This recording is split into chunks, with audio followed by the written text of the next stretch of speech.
Away from that, Cocoa Board will from today start buying cocoa beans from farmers for the next crop season. According to Cocoa Board, it is planning to buy 16 kilos of beans at 316 cedis a ton for 660 cedis. Well, it is also hoping to use a fraction of the 1.3 billion cocoa loan syndication to support this initiative. Joseph Boahin Edo is Chief Executive of Cocoa Board.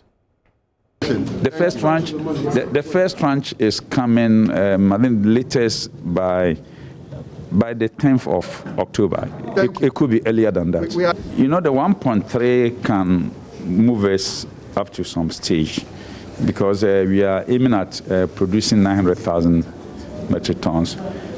If you look at the price of cocoa, the LID, it means when we produce even around 500,000 metric tons, that alone will consume all the 1.3 billion. Now, when that comes, then it means we have to go for extra money. But the banks have assured us that they have the whole thing has been oversubscribed by 250 million. So we still have room to go for more money to top up. And then we do other things too. For instance, we do bridge financing. We have a number of processors in the country, they don't come into the syndication. So we give them beans and then we take money, So there's, CMC does this local or domestic trading of cocoa with the local processors. Well, the National Pensions Regulatory Authority says it is considering proposals to increase the retirement age from the current 60 years. It is also looking at increasing the deductions made from the worker's salary for the particular scheme. Now, this move has been influenced by some challenges facing SNET's pension scheme. The chief executive of the NPRA, Hayford Atakrofi, however, says that his outfit must be subjected to some approval by some stakeholders. He spoke earlier on the PM Express Business Edition on JoyNews with George Riafe. Pension payments, when they're due, they're due. I mean, it's on your 60th birthday. So if your 60th birthday falls on a Sunday, it has to be on it, of course, the next working day.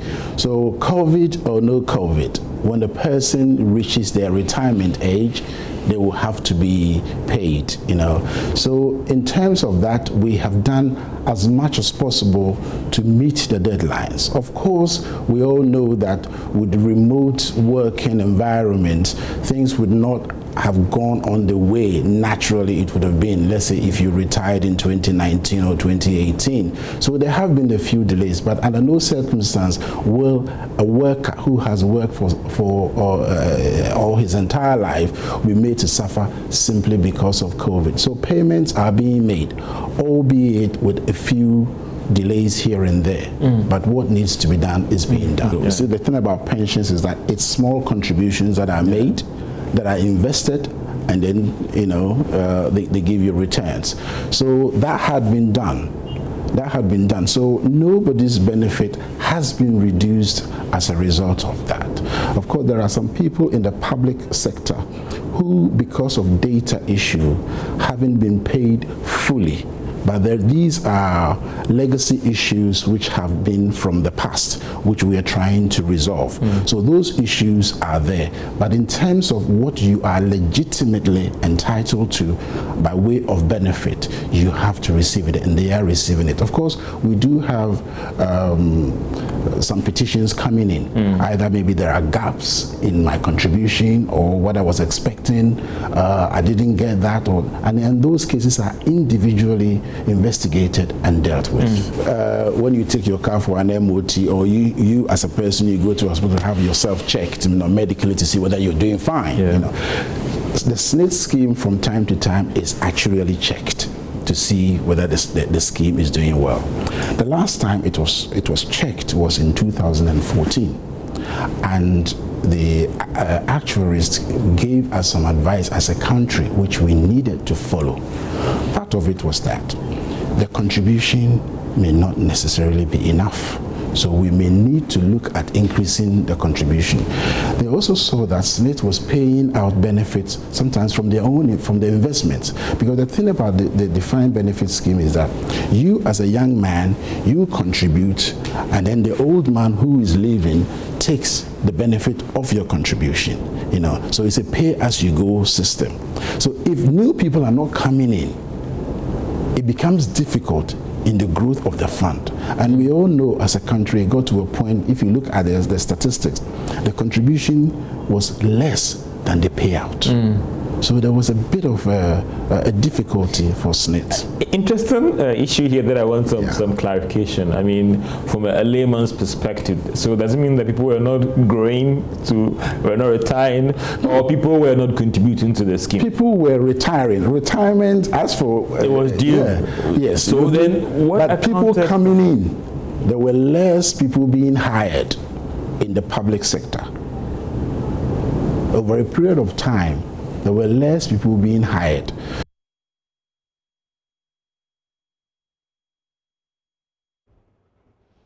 Well, let's get some more analysis on this. Joining me via Zoom is analyst Andrews Akpovli. Welcome to the program, Andrews. I don't know whether you have seen this report yet, but has it come to you as a surprise that the SSNIT scheme is under threat? Not at all. I'm not surprised about that.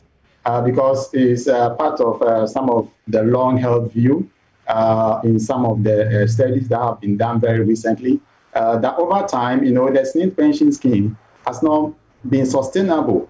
Why? Because, if you look at some of the reforms that have been going on, for example, in 2003 and 2004, when we brought the National Health Insurance Scheme, we took 2.5% from SSNIT, which used to be 17.5, and then gave it to the National Health Insurance, right? Then again in 2008, we passed the National Pensions Law, and then we've again taken 4%, sure. And now we pass it to the Tier 2, and now we have 11%. So naturally, it is expected that they will have some sustainability issue in paying.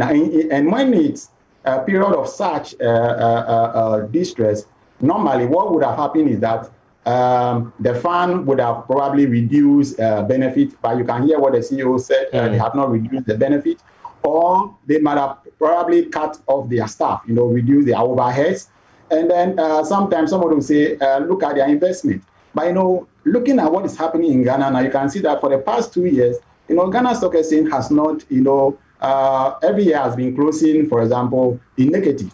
And SSNIT have a lot of its investment, in stocks. So if you look at their performance over the years, anytime the stock exchange perform well, then their return will be very good. However, if you look at the past 2 years, the stock exchange has not been the best. So yes, they have some challenges that minus some of these proposals the CEO talked about. Okay, but what do you also make of the proposals to increase the retirement age to deal with the challenge facing the scheme now? Yeah, I don't think it will be a new thing, because recently Professor Ban Professor Ban in the University of Ghana department also proposed that to Labour that we should be looking at increasing the current retirement age from 60 to 65. Right, which is, I would say that would also give the scheme some respite, to try to build up the return. Besides that, you can also increase the contribution. But that, I know that it will come at a cost, because you have to look at whether the employer is ready to, increase the payment, and then also whether the contributor is also willing to pay more. So those ones are quite difficult. But when you come to increasing the retirement age, yes, that can be done to give some, a respite to the scheme, so that it will take a bit of longer time to pay those benefits. So yes, I think those proposals are well, and it's not the first time this call has come. So it's in the right direction that we should look at increasing the retirement age going forward. Having listened to all these concerns, and it's exactly what we've heard earlier on, should the whole Pension Act be reviewed after 10 years? Do you think the whole Pension Act must be reviewed after 10 years? Yes, I don't think it is out of place at this stage, because you see, in some other countries, like if you look at the United Kingdom, they do that on an annual basis, right? And then if you look at the law that we are having now, was passed in 2008 and started implementation in 2010. 10 years after, yes, we have had one amendment to the law, which is in 2004. We had an amendment, to the law, which we have at 883 currently, just to get some people, who were supposed to have joined the new treated pension scheme to get back to the SNIT. Now, after 10 years, there are some call from other expecting that, why don't we allow another extra years, so that benefit can accumulate so that you can pay better tier 2 benefit. So I don't think it's out of place at all. So it's always good to look at, reforms, and that will bring us better. And then if you look at some other aspects, looking at capital issue, that also others are calling, so it's very important that, we can look at the reforms. It's not out of place at all. Okay. And I think okay, right Andrew Agbovli, we're so grateful that you joined us. He's a pension analyst, giving us some analysis on, the entire concerns about a possible review of the retirement age.